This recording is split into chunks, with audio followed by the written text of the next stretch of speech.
Përshëndetje të nderuar miq, do të flasim për situatën politike dhe të sigurisë në Kosovë, sigurisht me mikun tonë të emisionit, zotin Murat Makolli, njohës mjaft i mirë i zhvillimeve aty. Murat, përshëndetje dhe faleminderit shumë. Përshëndetje, mirë se u gjej. Faleminderit.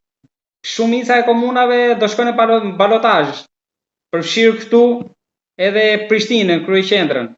Por ka pasur edhe surpriza pozitive, si Dadrosi që siç thot ai mundi datën raz, duke hapur një tjetër etapë të telenovelës në brenda PDK-s me Mevli Krasniqi, që s'dihet si do vijoj, ndërkohë që në Pudujev profesori mundi doktorin. Por si do të shkoj balotazhi duke nisur nga Prishtina? Tek spore, përshëndetje për gjithë shikuesit na ndëgjojnë dhe na shikojnë. Zgjedhjet kanë qenë demokratike, siç kuptohet në Republikën e Kosovës, zgjedhjet për pushtet lokal. Dhe kemi pas disa befasi që ne në emisionet e kaluar kemi cekur. Befasia kryesore ka qenë në Drenas, kur e gjithë Partia Demokratike ka vuni kandidat tjetër. Dhe më në fund fitoj prap kandidati, domethënë i pamvorën zotëri Ramez Ladrovci, i mujti të gjithë, një person i mujti gjithë bashku. Por befasia është edhe në Prishtinë, realisht, sepse ne kemi pas 3 kandidat, në 3 partive më të mëdha, kemi pas kandidat tjerë, siç është Bek Berisha, lista për Prishtinën, Partisë Socialiste Demokratike, PSD-s dhe kandidat tjerë, por befasia ka qenë tek kandidati i vetvendosis, Hajrullah Çeku, i cili nuk është i lindur në Prishtinë, ka kohë që ka ardhur në Prishtinë, por nuk është i lindur në Prishtinë dhe është ballafaqur me kryetarin aktual, po ashtu edhe me Orhan Ismailin, i cili vetëm ka zhvilluar rinin dhe është në Prishtinali, të kuptohemi. Mori rezultat të mirë edhe Orhani. Orhani realisht Orhani dëmtuan Aleanca për Armërinë e Kosovës, nisma dhe lista për Prishtinën, lidhja për Prishtinën realisht, sepse Orhani mund të kishte shkuar në balotazh me Hajrullah Çekun. Dhe përparimin nuk do të ishte eliminuar nga gara, por ja që tani kemi rezultat tjetër, kemi një balotazh mes kryetarit aktual të Prishtinës përparim Ramës dhe ish ministrit kulturës, zotëri Hajrullah Çekut, dhe ne besojmë që në Prishtinë të punohet dhe mos tjetë një kryetar pasiv, po tjetë një kryetar aktiv, të voton një kryetar aktiv. Unë në këto ditë, edhe gjatë kohës zgjedhjeve dhe edhe tani pas zgjedhjeve që 3 ditë, kom bisedu edhe me qytetarët, përgjithësi, qytetarët disa pjesëve të cilat janë më të pazhvillume në komunën e Prishtinës, kërkojnë që të kemi jo premtim, por ato premtimet i qesim në letër dhe të noterizojnë. Po, a do funksionoj kjo bashkimi mekanik i koalicioneve tek zgjedhësit?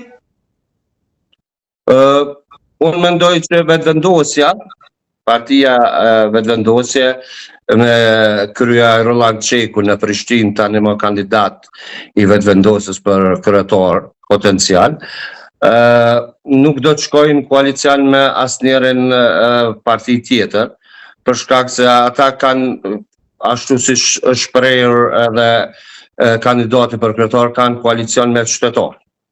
Ata dojnë decerojnë të besojnë qytetar, por nga ana tjetër kemi përparim Ramën, i cili ka qenë 4 vjet kryetar. Realisht puna, po mos puna e tij ajo mbetet të vlerësohen nga qytetarët, por është e vështirë, Prishtina është e vështirë të mirët nga subjekte tjera realisht, por do të një punë shumë e madhe e këtyre kandidatëve, se Prishtina ka qenë, kuptohet, LDK çdo herë, Lidhja Demokratike e Kosovës, vetëm një kohë ka qenë Shpend Ahmeti, ku realisht nuk ka bërë diçka për Prishtinën. PDK-ja nuk e ka marrë asnjëherë Prishtinën? Prishtinën PDK-ja nuk i ka pasur asnjëherë. Po, fakti që tani jemi te afati brenda 15 ditëve që Kurti duhet gjej ose jo numrat, mundet që të futet në negociata dhe qeverisja lokale këtu përveç asaj qendrore, apo s'ka shanse? Këto janë në tavolinë. Ne si shtetar të Republikës Kosovës, si njëjtë si qeverisë sigurisë, po ashtu edhe pjesës politike, sepse kam një kohë gjatë që mirë me politikë, por që nuk kam qenë asnjëherë kandidat, por që i njoh realisht pjesën politike në Prishtinë, kam qenë një aktivist në kohën e kaluar dhe unë mendoj që çdo gjë është në tavolinë. Çdo gjë është e diskutueshme dhe këto premtimet duhet qiten e letë të kemi një kontratë me shtetarin, sepse Prishtina nuk mund të mirët me premtimet kota, me premtimet të cilat parealizueshme, sepse ka kaluar jako. Dhe tani për tani çdo pjesë, çdo kandidat që është, mendoj, 2 kandidat për balotazh, qytetarët e Republikës Kosovës, gjithsesi kryeqytetit Prishtinës, do t'i kërkojnë marrëveshje të notarizuar dhe me pastaj ato premtimet e cilat ipen për vende të caktuara, për lagje të caktuara, do të notarizohen, mendoj, dhe kërkojnë nga qytetarët të bëjnë një vepremtir, të notarizohen premtimet e tyre dhe atëherë do të kemi një pjesë ligjore ku ne mund t'i kërkojmë atij kryetarit në raste të caktuara mos realizimit aty në premtimeve, bëhet padia në pjesën e gjykatës dhe ai kryetar duhet të shkarkohet. Ne do Vetëm kjo është ajo e cila na garanton për realizimin e projekteve të tyre dhe premtimeve të tyre. Asnjë premtim deri me tani, asnjë premtim, asnjë kryetar nuk e ka bërë në Prishtinë.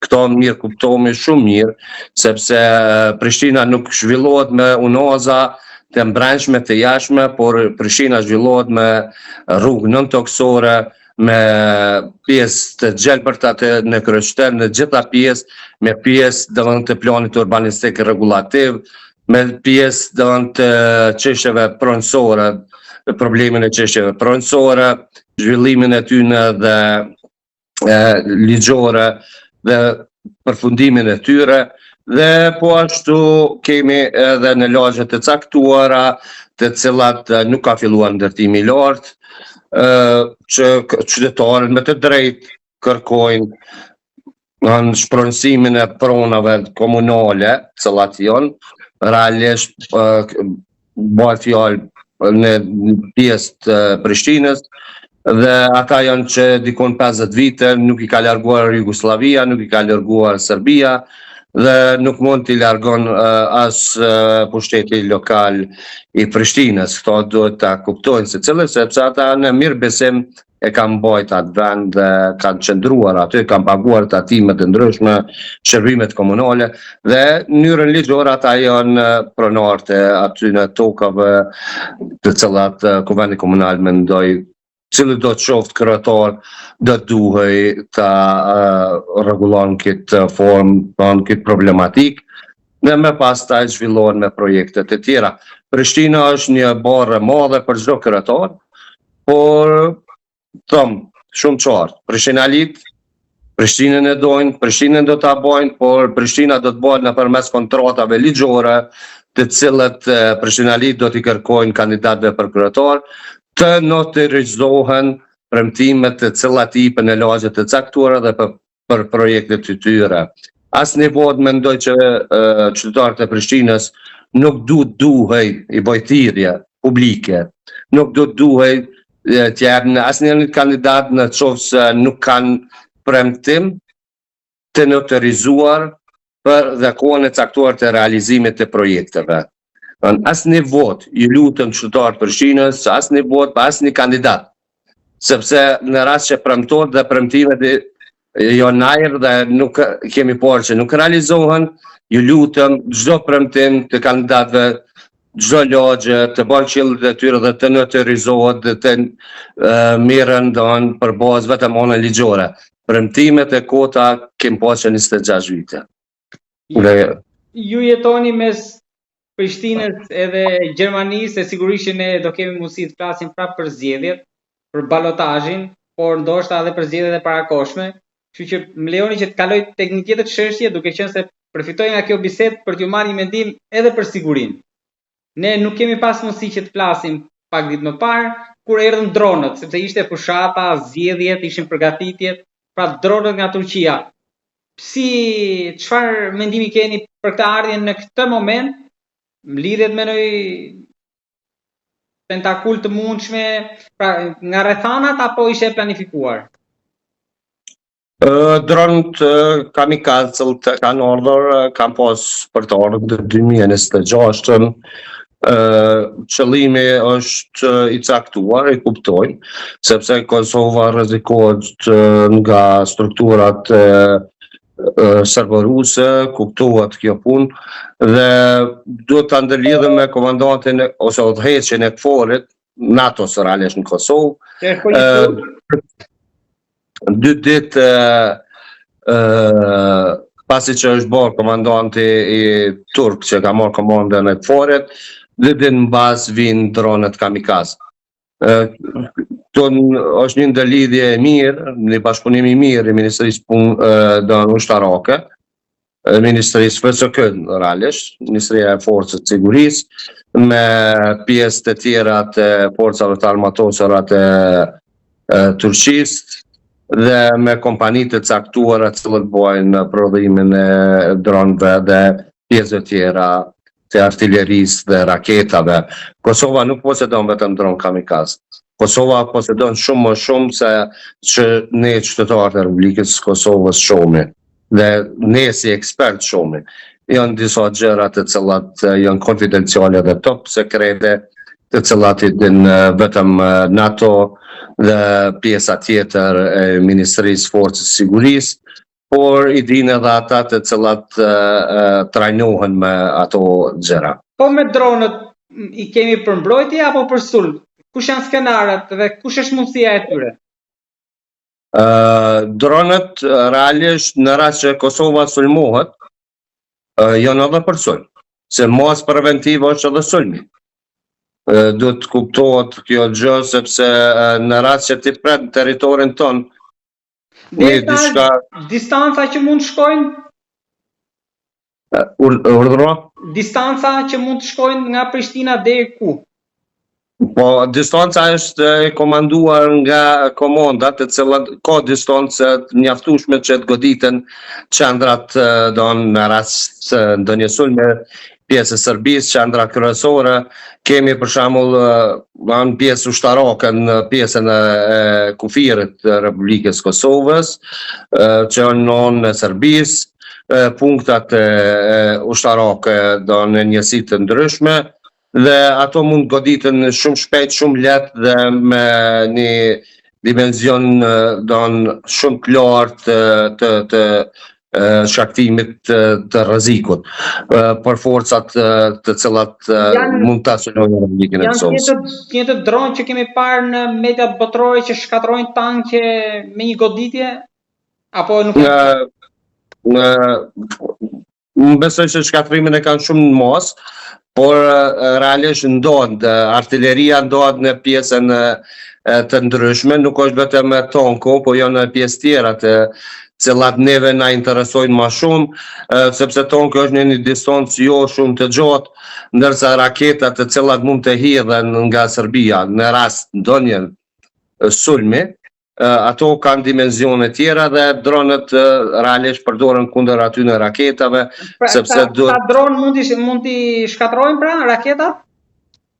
Po këta dronë, momentin që raketa nuk fillon do të ngritet në ajër, thjesht penalizohet apo shkatërrohet brenda pjesës statike ku është, ku qëndron. Në depo ose ku i kanë të në barbat e tyre. në bazat e tyre. Dhe kjo është më rëndësi sepse po ndizën dhe pjesës tjetër është pjesa tjetër cila Kosova posedon ato raketat në kundër raketore, këto duhet ta dinë armët shtonë, por dhe miqtë tonë, sepse Kosova çdo ditë më shumë po forcohet pjesën e sigurisë, qofshin ato ushtarake, por edhe policore. Kemi trajnime të ndryshme kohëve e fundit të cilët ka bërë Policia e Republikës Kosovës, që është pjesa më e respektuar nga qytetarët e Republikës Kosovës. Ne do të kemi probleme në ditët në vijim, sepse lista sërbska ka marrë udhëheqjen e disa komunave, kuptohet, por nuk do të kemi probleme në zinxhirin komandues dhe në zinxhirin e sigurisë, sepse siguria është për të gjithë qytetarët, qofshin ata në nacionalitetit serb, bosnjak, turk, goran, egjiptian, shqiptar apo kush do të qoftë, ata janë pjesëtarë të sigurisë, janë policia jonë, dhe ata do të veprojnë në çdo cep të Republikës Kosovës, gjithë territorin e Republikës Kosovës. Turqia duket sigurisht, ndoshta jo e para, po e dyta, se e para SBA, mbrojtësia, buroja e Kosovës. Momentalisht në opinion kuptohet që Amerika është një edhe nuk ka tjetër. Por momentalisht në bazë planit të sigurisë, unë mendoj që Turqia tani më ka marrë kontrollet të ndryshme të plota në hapësirën ballkanike, e në ndërto edhe në Kosovë. Kemi pjesëtar të KFOR-it turk, të cilët nuk lejojnë të sulmohen si pjesëtar tjerë. Thjesht në rast që ndonjë sulmi ndaj KFOR-it, realisht pjesëtarëve turq, atëherë do të kemi edhe pasoja nga ata të cilët sulmojnë. Ata do të sulmojnë, por nuk do të sulmojnë. Kjo është urdhër për të gjithë pjesëtarët e KFOR-it turk, ushtarak turk, në rast që ndonjë sulmi, çdo sulmues duhet të eliminohet. Çfarë do nacionaliteti? Ne kemi folur për sigurinë, por herët e kaluara kemi përfshirë edhe spionazhin. Ndërkohë që ditët e fundit, pra javën e kaluar, para zgjedhjeve, ne kishim arrestimin e Fatmir Shahollit. Çfarë mendimi keni ju për këtë figurë? Dëgjoni, po më duket pak kjo tema e Fatmir Shahollit është pjesëtare të politikave kriminale të policisë të Serbisë, po më duket pak e egzageruar. Për arsye sepse një pjesëtar i cili ka marrë nga OKI 500.000 euro dhe nga drejtori tjetër 134.000 apo 6.000 mos marrë për shifër, dhe në komplet 630.000 euro për të ndërlidhur dhe të pjesës tjetër të spionazhit, dhe ka vepruar realisht kundër shpionim, realisht e rrokja. Bashkëpunimi tina me strukturat e Serbisë, e kuptojmë, ka qenë qysh më herët. Ne nuk mund të akuzojmë ato që ka bërë sot, sepse ai ka bërë shumë më herët. Ka qenë pjesë e politikave kriminale, në atë kohë, të cilën e kanë quajtur SUP në Prishtinë, pjesa komanduese e policisë, ka qenë inspektor, po në ndërto ka qenë edhe pjesë e shërbimit sekret sërb. Unë jam mosh të re, por kam lerë disa fakte për to. Voloni 2-3 nga ju që ju keni dijeni? Ndëgjoni, Fatmir Shaholli është drejt të arrestohet shumë më mëti. Sepse Fatmir Shaholli din shumë për atë se çfarë ka bërë shërbimi sekret sërb, UDB-ja në atë kohë, tani BIA, UDB-ja se çfarë ka bërë në Kosovë, sepse ka qenë ndëlidhur, ka qenë punëtor nga me i mupit sërb. Dhe këtë ne nuk mund të amohojmë sepse janë fakte, është gjendja faktike.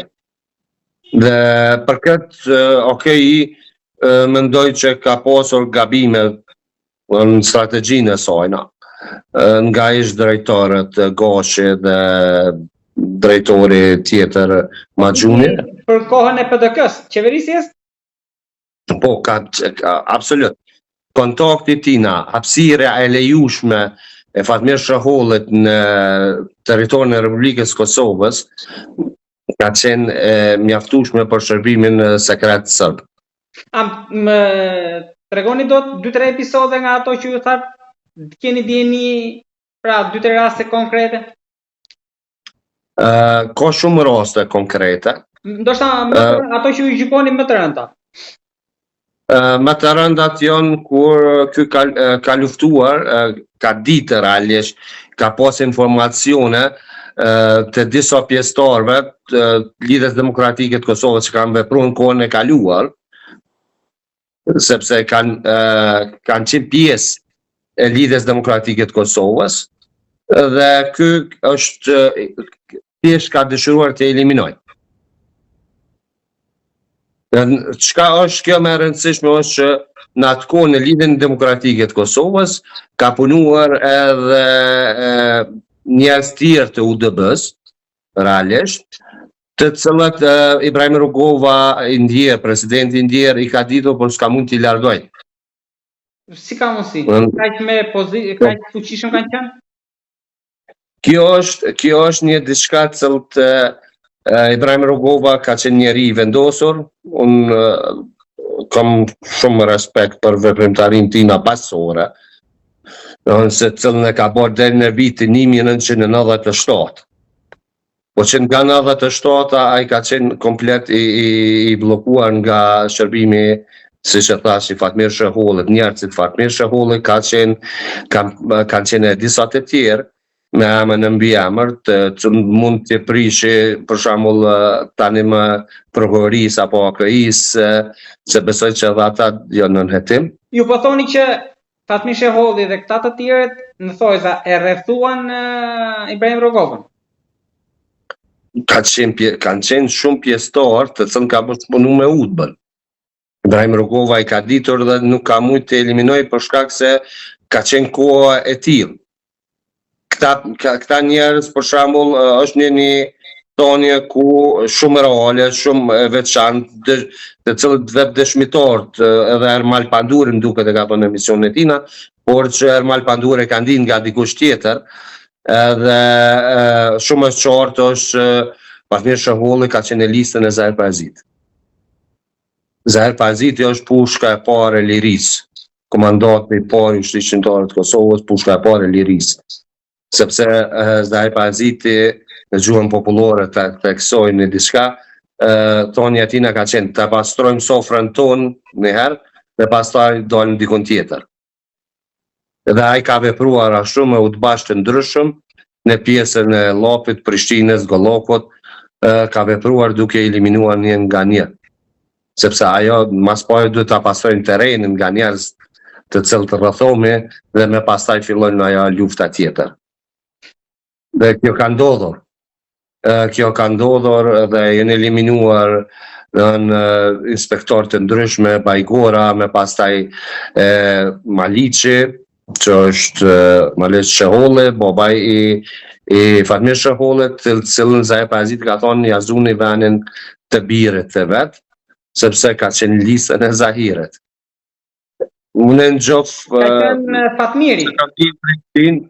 Po, kam linë Prishtinë dhe unë në gjof atë person, shumë mirë. E njihni ai ka punuar Fatmir Shahollin, e njihni personalisht, të thënë nga afër. Po, unë personalisht në gjof, do në Fatmir Shahollin, ai ka qenë pjesë e strukturës sigurisë Serbisë. Dhe tani më pas luftës është marrë nga njerëz të partive politike, njerëz të mëdhaj partive politike, është afëruar, nuk e di me çfarë mendimi, por unë si njohësi çështje të sigurisë e quaj të gabueshme një gjë të tillë. Keni pas ndonjë ballafaqim me të nëpër plasje apo? Një përballje? Me të jo, por nuk po dëshiroj në emision në të anket, sepse në vitin 1996, babajem ka qenë në strukturat e pjesës tjetër të nacionale, që shkuar prej viteve 70 në Kiton, ka qenë në grupin e veshguzve të udhëhequr nga zotëri, tani nuk më kujtohet emre, po familjes Veseli, është Sejdi Veseli, nga Sejdi Veseli, grupin e veshguzve, të cilët nuk ka qenë grupi veshguzve, po ka qenë grupi për përgatitje para ushtarake që në të ardhmen veprohet kundër ish Jugoslavisë dhe trupave serbe. Ka qenë një ndër sportistat, është sportisti parë shqiptar që ja ka gjujë ndresat Jugoslavisë, është pjesëtari parë që ka qenë pjesën si sportist po folje, në pjesën e luftës Kroacisë, dhe në vitin 1996 në ora 7:30 minuta në mëngjes më ka hy një shqiptar që tani më nuk du mja përmend, është Ditë Gjilonet, ai mund ta di mirë se kush është, ka hyrë me publik, po nuk po du me theksu me emën sepse mund t'i prishi punë organeve të sigurisë dhe po ai e din mirë se kush është. Në vitin 2004-2006 ka qenë këshilltar për siguri, ish presidenti Rugova, dhe për këtë pse e theksoj mbaj përgjësi dhe ato me plot përgjësi, në vitin 1996 në ora 7:30 minuta njësia speciale nga Beogradi me atë kanë hyrë në shtëpinë time. Janë në rastet veçanta që tani pjo theksoj që më ka ndodhur mu personalisht në familjen time. Si futet këtu? Apo nuk futet e kjo? Shehulli është bashkëpunëtori tina. Janë kolegë kanë qenë në atë kohë. Kuptohet. Ju jam thash për atë arsye. Informacionet e Shehullit diçka që asnjëherë nuk e kam thonë në asnjë emision. Pra ju po thoni që informacionet e Shehullit u sollën policinë serbe në shtëpi. Absolut.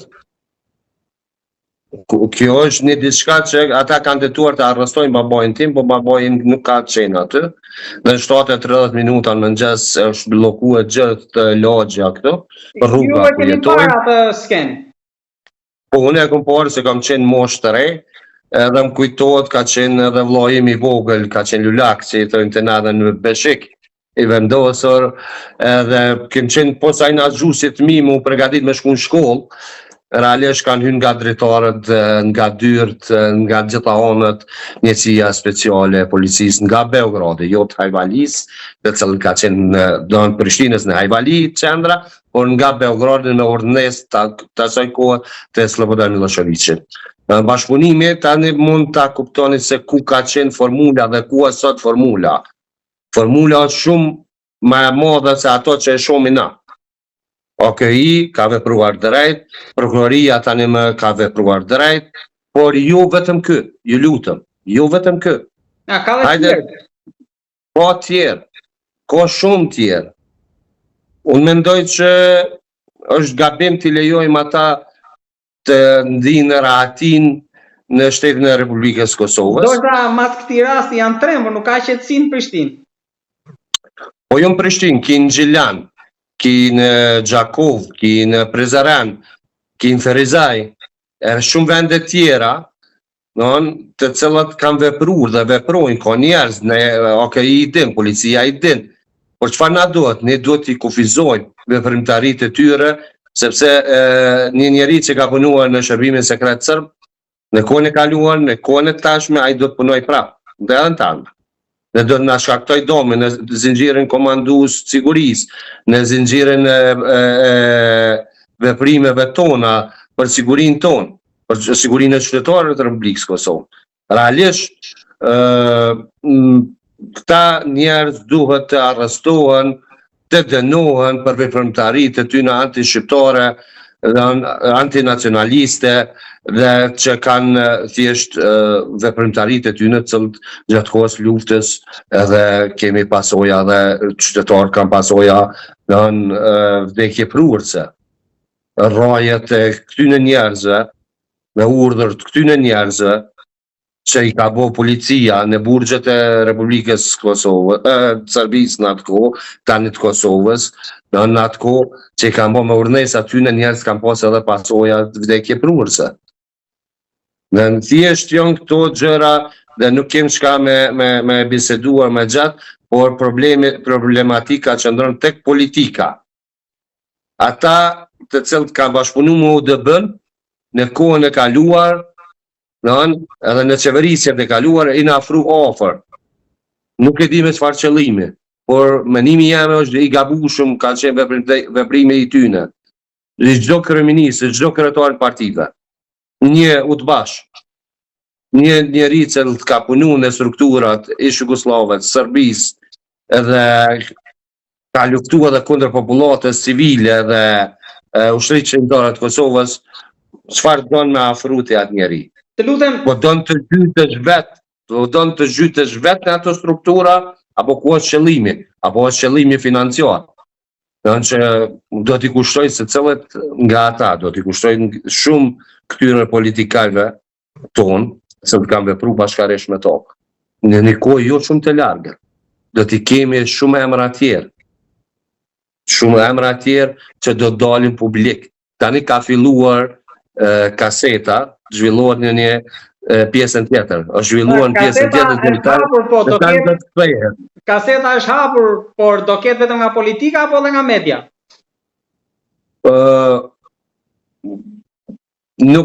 Mediat nuk dëshiroj shumë i sulmu, për shkak se me pastaj po kemi pasoja se analista dhe njës çështjeve të qoftë politika apo sigurisë, por ka edhe nga mediat nga i dim si qytetar dhe besoj që në kohën jo shumë të largët do të dalin, do t'i shomi dhe do të binden me ato se çfarë.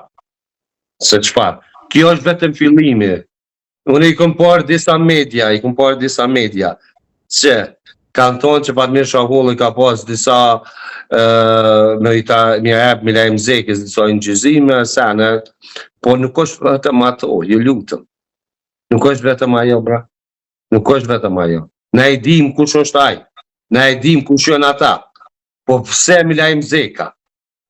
Pse kryeministrat e Kosovës, ish kryeministrat e Republikës Kosovës? Pse kryetarët e partive kanë bashkëpunuar me njëri tillë, me njerëz tillë? To s'po muj me kuptu. Milajm Zeka del dhe do tune me kamerë ushtrisë shqiptare të Kosovës dhe ulen në një tavolinë me një ish inspektor apo ish pjesëtar shërbimit të MUP-it sërb. Ulen në një tavolinë kur e din se çfarë ka qenë veprimtaria e tina. Po, në fund ai është, në fund me Leoni, jo për të bërë avokatin e tij, po ju them fjalët që ai më tha nga një bisedë që kisha me të. Unë jam gazetar edhe mund të ulem për të marrë informacion me këtë dorë. Gjithmonë nëse nuk kam fituar gabim. Realisht qëndron ashtu, por Milajm Zeka është ulë edhe kur ka qenë parlamentin e Republikës Kosovës më të. Po, mund të vjen një figurë e tillë, jo për të marrë mbrojtje Milajmi, po në Rambuje, deputet, ka marrë pjesë në këto procese që kanë qenë të rëndësishme. Kjo është ajo cilat ja u ceka më herët. Ju lutem. Kjo është ajo cilat unë mendoj që nuk do të duhej të ndodhte. Mbaje qëndrimin ton, kur ti pastrosh syt, shikoje veten e pasqyre dhe mos shiko personin tjetër. Dhe kjo ka ndodhur, ka shikuar personin tjetër dhe nuk e ka shikuar sepse nuk janë vetvetja atyre. Dhe për ata që kemi këtu punkt. Të lutem thuaj edhe diçka, se biseda mori rrjedh tjetër, por me që jemi këtu për ta mbyllur pa ju marrë juve shumë kohë. Çfarë kujtoni nga bisedat që ju ka treguar babai kur ka qenë pjesë e grupit vëzhgimit me Veselin? Pra një nga histori që juve nuk ju shqitet nga mendja. Shëshë, Sejdi Veseli ka qenë edhe ish komandant pjesës e Gollakut, ka udhëheq një njësi, cilët kanë vepëruar, unë kam shumë respekt për atë njëre, në gjohë personalisht, e kam shinjë, dhe është një ndër njerëz më të drejtë. Dhe jo vetëm ai, po familja Veseli dihet kush është në Prishtinë dhe çfarë ka bërë për çështje kombëtare. Dhe baba im më kujtohet se kur kanë qenë atë lidhje në veshguzve, se thojta lidhja veshguzve, kanë mësuar se si të bëjnë disa dinamite, se si duhet veprohet në rast të sulmi, sulme guerile, dhe shumë gjëra tjera, por ma interesantja ka qenë sepse do duhej këta, një urnesë ka pas babaj im në atë ko, ka qenë poshtërsimi e fotografisë Titos, në cilë ka qenë shkolla, që nuk du të bëjta shumë banale ato, ka qenë poshtërsimi fotografisë tina e shumë gjëra tjera dhe cilë kam vepruar, por unë kom arrit tani në një kohë në vitin 98, në relef në 98-ën, kanë qenë disa fletushka nga lëvizja kombëtare për shtetin në Kosovës, Liria Vdekje, personalistit mi i shkollës fillore kom shpëndonë për shtëpia, sana dhe kom shpëndonë shtëpi të mëtë, por nuk i kanë ditë se kush i bën ato. Kanë qenë top sekrete, sepse koha ka qenë e tillë. Koha ka qenë e tillë, sepse qash shumë Serbia ka bërë dhunë, qash shumë ka filluar Serbia ka dosh në atë kohë edhe asimilimin. Duke bërë presionet ndryshme, mos lejimin në universiteteve, shkollave, mos lejimin si qytetari i Prishtinës, realisht s'kem gëzuar shumë me dalë në përqendër. Prej policisë serbe, prej struktura ndryshme kriminale ty në të rritë, kanë pas armë të shumë gjërat e tjera i kujtoj, por mundojnë shumë ato. Dhe tani kur i ndëgjoj këta të ulen dhe bashkëpunojnë me ish pjesëtar të shërbimeve sekrete dhe policisë serbe, mu më dhamë shumë si qytetar e Republikës Kosovës, sepse kom përjetu luftën, realisht. Kom përjetu luftën e Republikën e Kosovës, tani kur ka bo evazion Serbia që bon edhe genocid në Republikën e Kosovës. Tani Republikën e Kosovës në kohën e kaluar ka bo genocid e shumë gjëra tjera të cilat i kom parë, por të cilat në mendimin tim është një kapitull i mbyllur, realisht sepse nuk guxoj të hapi atë shumë herë. Qëto si pjesë ju tham, si njësi që ishte sigurisë, personalisht ato kujtime më mundojnë shumë. E leje më për ata të cilët kanë përjetu masakrën, kanë përjetu vrasjen e familjeve tyne, vëllezërve, motrave, nënave, baballarve, gjyshërve. Këtë nuk e kuptoj. Realisht, qysh shohet një shqiptar, që i thot vetit shqiptar dhe ullet me një pjesëtar, ish pjesëtar të forcave të sigurisë dhe në servisë kriminale, forcave kriminale. Këtë nuk e kuptoj.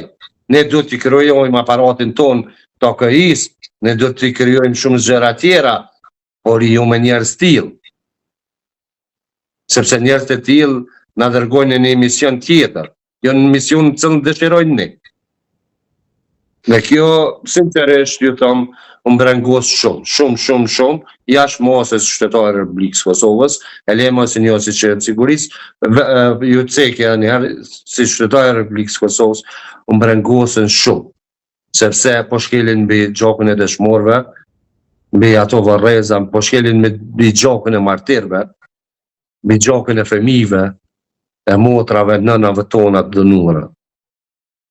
Kjo është marrëri për gjithë ata që kanë bashkëpunu me Fatmir Shehullën, e që bashkëpunojnë me njerëz tjerë që kanë punu në strukturat kriminale të forcave të servisë. Si duket, kanë depërtuar edhe vazhdojnë depërtojnë shumë thellë, respekt për ju, për babajnë tuaj, familjen tuaj, edhe për gjithë ata që luftuan për Kosovën e lirë. Murat, unë të falenderoj shumë. Kjo bisedë ishte nuk unë njësë këshu, mori një tjetër rrjedhë, po ndoshta ishte më bukura që ne kemi zhvilluar, se kishte mjaft emocione nga ajo kohë brenda saj. Unë ke prek shumë për çata arsyeve, tani fillum dhe hapëm ato kapitujt, të cilën nuk kom dashur për asnjë televizion si komo. ralljes. Është era e parë që pole. Fundi është i lumtur dhe kjo është e jashtëzakonshme. Shpresoj që të mbushen mend qytetarët e Republikës Kosovës, të mbushen mend organet e sigurisë dhe të veprojnë vetëm për çështje nacionale, të veprojnë për çështje të barabartë për gjithë qytetarët e Republikës Kosovës. Qytetarët dëshirojnë mirëqenie sociale. Murat, faleminderit shumë.